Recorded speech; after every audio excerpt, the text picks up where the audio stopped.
Welcome to the Sonia Buchanan Show, where we inspire one life, one smile at a time.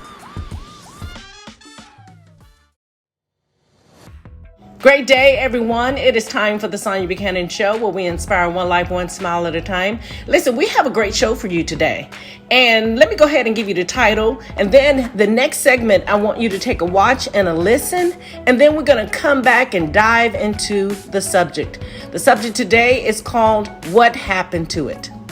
We'll be right back. Do you know there's a study from May 2020, The Brain in Love, and they did brain scans on people who are actively in love, and it says the brain amplifies positive emotions and deactivates the neural pathways responsible for negative emotions such as fear and anxiety. Isn't that bizarre? Science slowly is catching up to the fact that God actually put something in us that when love is there, fear can't exist. 1 John 4:18 and 19, there is no fear in love, but perfect love casts out fear. Love is fallible in the natural form, but in God, it's perfect love. So perfect love doesn't just bump fear aside. Perfect love drives it out. We love Him because He first loved us.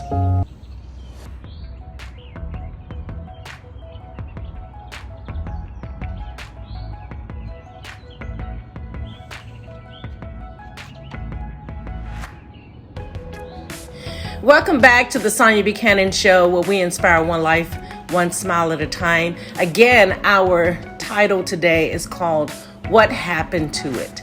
Now, I gave you a view at my vegetable garden that I planted in February, where the sun was beaming and it was warm. And my vegetable garden grew fast because of the warm weather.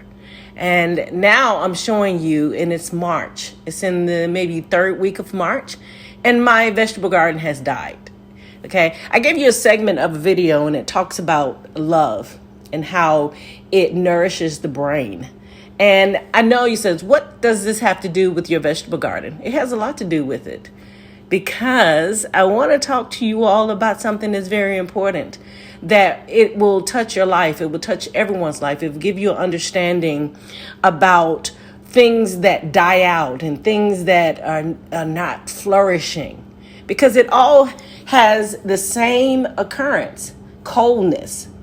Now, my vegetable garden was blooming and it was beautiful. I would wake up in the middle of the night and I would check on it, just kind of looking at it and say, hey, y'all, it's 2 a.m. in the morning and I'm looking out on my deck where the cups and the plants was growing, and the weather was warm and the weather was nurturing. Then all of a sudden in Georgia, we had a cold front. Now, I didn't think nothing of it about my vegetable garden. I know we was having a lot of storms, and I would cover them and I put wood around it so it would not fall off my deck. So I was taking care of it.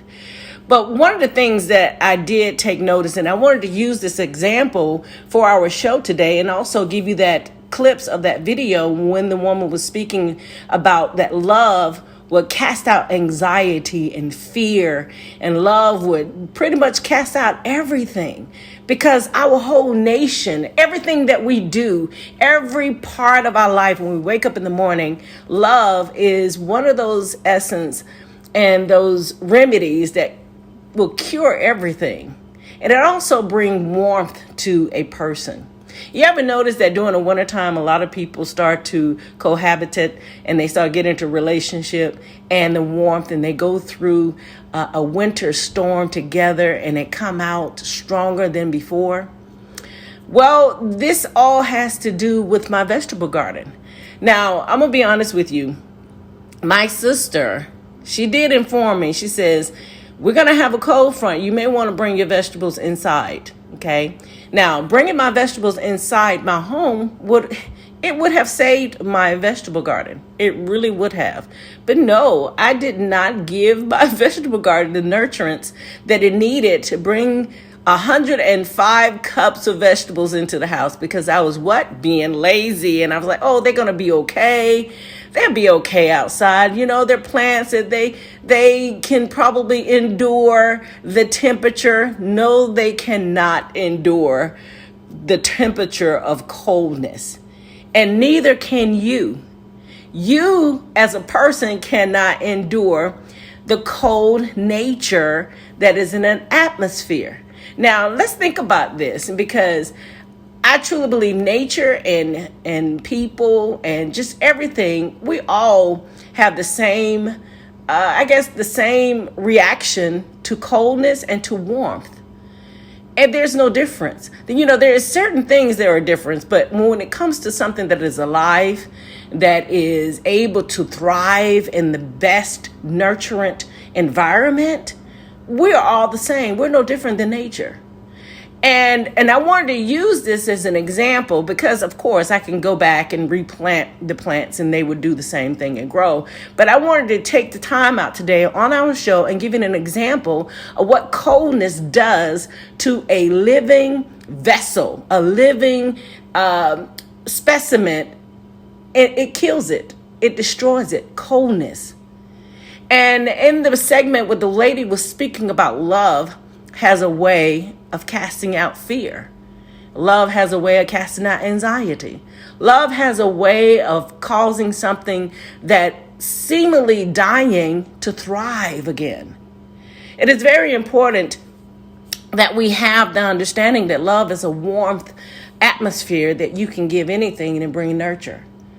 Now, let's go back to my plants for an example, because I wanted to take the time out to use this because I was looking at my plants and I'm thinking, I should have just listened to my sister and brought my plants in, and they would still be thriving inside my home. But I did not do that. I did not give my plants the nurturant that I needed. I left them out there in the cold, and every one of my plants died. Now, 105 cups of vegetable seeds planted, and they were all coming out of the dirt and flourishing until the cold front came. And I left them out there to deal with the cold nature, and they were not ready to deal with the nature and their environment. They could have thrived in my home. And I wanted to show you this example about coldness. We look at things and we say, this person is this is a terrible person. This is a person who you're just going to end up in jail. You know how people will say, oh, that person is not going to be anything. It's not going to accomplish anything in the world. And that is so not true. The only reason why they're not accomplishing is because they're in an environment that is cold. You can take one person in a cold environment and take them and place them in a nurturing environment, and all of a sudden they began to change because of the environment. Now, we say that a lot of times people dreams and plans and all of this stuff dies, but they really don't die. They could just be in the wrong atmosphere. They could be in a cold atmosphere for that particular plan or vision. Not that the plan and vision is not operable, is not able to thrive. It's just that plan and vision will not thrive in a place where it's cold to that particular item or that creativity or that vision that you have. And I sat there and I thought, why is it that in Georgia we have warm water and warm atmospheres, but I could not take a grapefruit that is supposed to be in the atmosphere of Florida and bring it into Georgia and deal with the weather that is cold some days and hot some days, cold some days. Of course, it could thrive. That is because you can take that plant and bring it inside and bring warmth to that plant and it will thrive. But it's not for that atmosphere anyway. You just have to nurture it. That's like anything else in your world. And I hear a lot of people come up with this idea, well, this vision is not going to work, or this plan is not going to work. That is not going to work. You know what? I come to the realization is that everything will work. Everything. If you came up with the idea and you came up with the vision and you came up with the plan, it will work, because otherwise, who is the creative of creativity?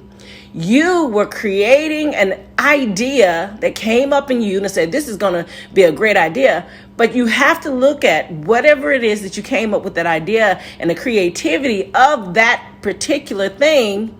Will it thrive in the atmosphere where you're trying to grow it?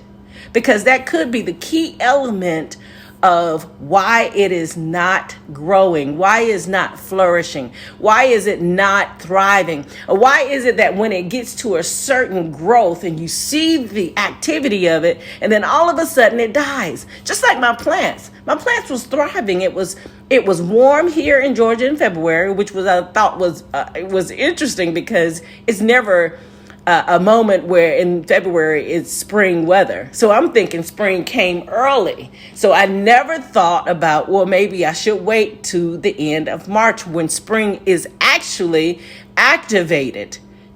But I thought, hey, it's spring here in February. This is great. And my plants was thriving. As I stated, because of the atmosphere that the sun and the atmosphere around my plants was giving the indication that it was fully springtime, and not thinking that maybe winter is not completely over yet, I could have saved my plants if I would have brought every one of those plants inside my home and had a light beaming, because they do have a fluorescent light to beam on plants so they can continue to grow. But I did not do that. I left them out in the cold. I neglected my plants. I did not give it the nourishing and the love that I should have given those living plants that was in the cups for a thriving vegetable, a thriving fruit, a thriving manifestations for the spring and summer. But this is a learning lesson for me. And not only a learning lesson, I hope that you would just reevaluate your life and the things that you have probably created and came up with a plan in the past and it did not work out. Did it not work out because we neglected to not realize that this idea in this environment may not work? A lot of times we look at the jobs that we're in, or we look at families that we are around, we look at friends that we're around, and we give our ideas to an environment. We share our ideas to an environment of a person who is not going to understand our idea.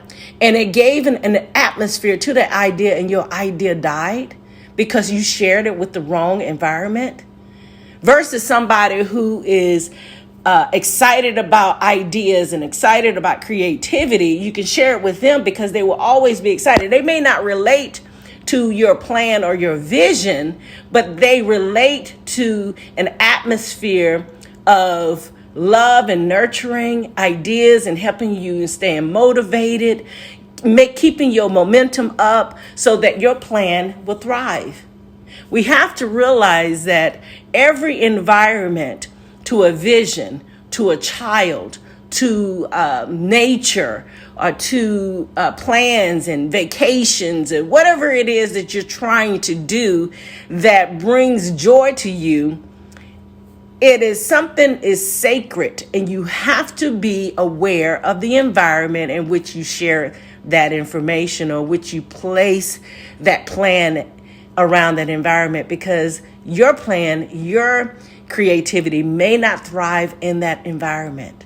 So you guys, I want you to think about this, because I want you to think about something, because we all had the experience in 2020 where we dealt with the sickness and disease and all of these things. And a lot of people, we had to be confined and individual. We could not share. We could not be around family. That was a cold environment that we had to be separated. We had to be masked. We could not go out and enjoy activities at the park and movies, and everybody was just separated. That was a cold environment, and you had to be strong. You had to find out ways that we can keep the warmth of love and keep the warmth of an atmosphere that brought a caring and a loving sincerity now. Because a lot of times people will give you the appearance that they're caring and loving, but you can feel the atmosphere from them. It's a cold environment because their heart is not nurtured. Maybe because they've experienced coldness, and it causes your heart to shut down. It causes your mind to give this coldness and cause your environment to be cold. But I want you to understand something, that when you give a nurturing, loving environment, even in the wintertime, You can bring that inside and give it that warmth of love, and it will cast out every anxiety, fear, coldness, separation, depression. I want you to know depression is a serious situation. It's because the environment of that person is a coldness, and they are needing a love, a smile, or something that will bring a warmth to cast out that depression, cast out the anxiety, and cast out whatever it is, or your plans will not thrive in a cold environment.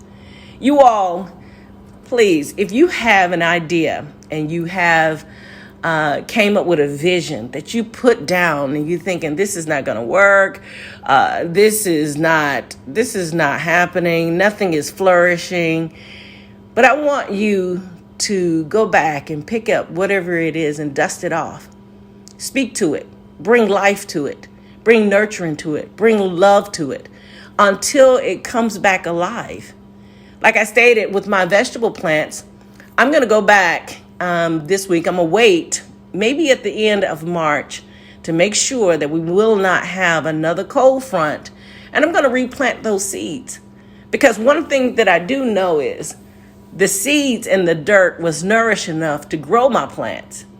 It can do the same thing, except this time I'm going to watch the environment when I plant my seed the next time. Because if we have a cold front, I'm bringing those plants in. I'm going to listen to my sister, and I have not told her that I did not bring those plants in because I know I'm going to have to listen to this long spiel, this encyclopedia, because that's what she does. I told you to bring it in. I told you to bring. Yes, you did. I'm going to tell her after I replanted my plants.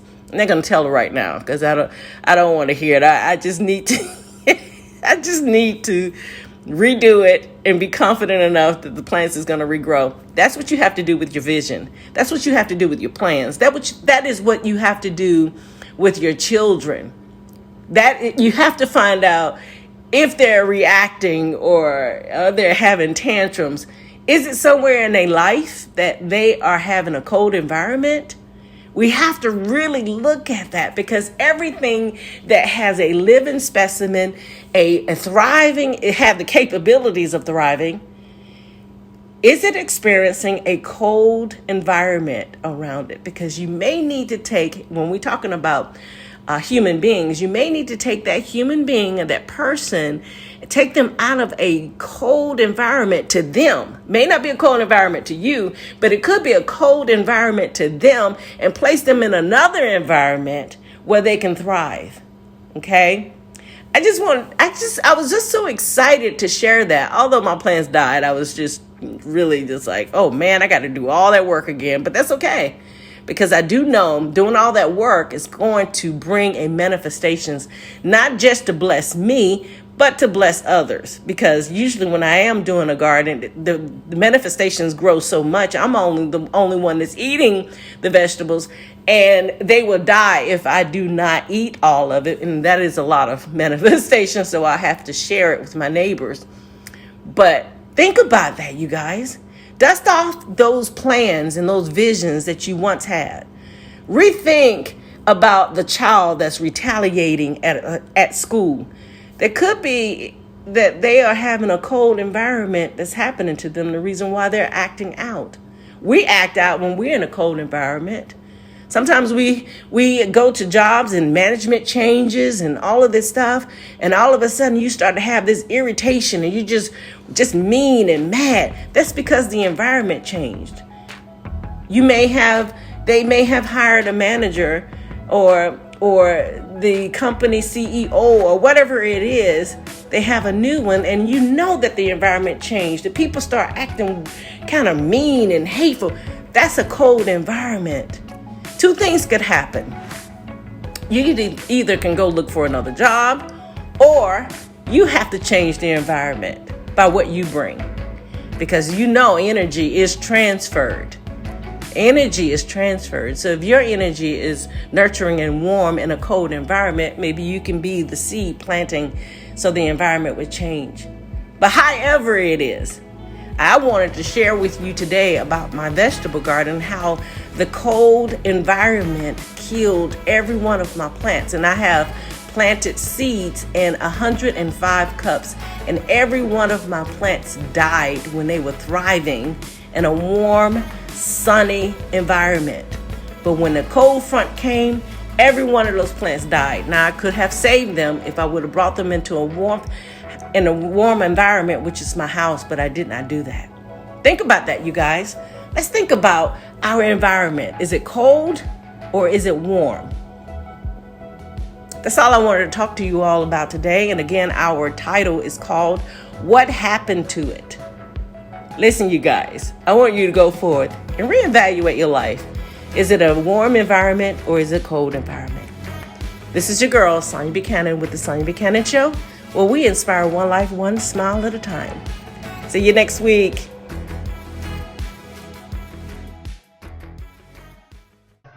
Oh my God, I gotta tell you, I was having a moment and I decided to surf the net. And that's when I came across this website called Comforting Promises, which is a great website, by the way. And get this.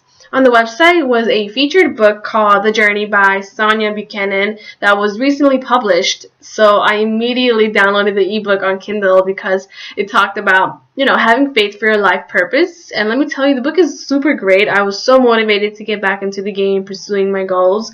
And you got to get the book because it's worth the read. Thank you for joining our podcast today. The podcast was produced and edited by Sonia Buchanan. For more information about the host, you can go to soniabuchanan.com. For information about Comforting Promises broadcast community, you can go to comfortingpromises.com.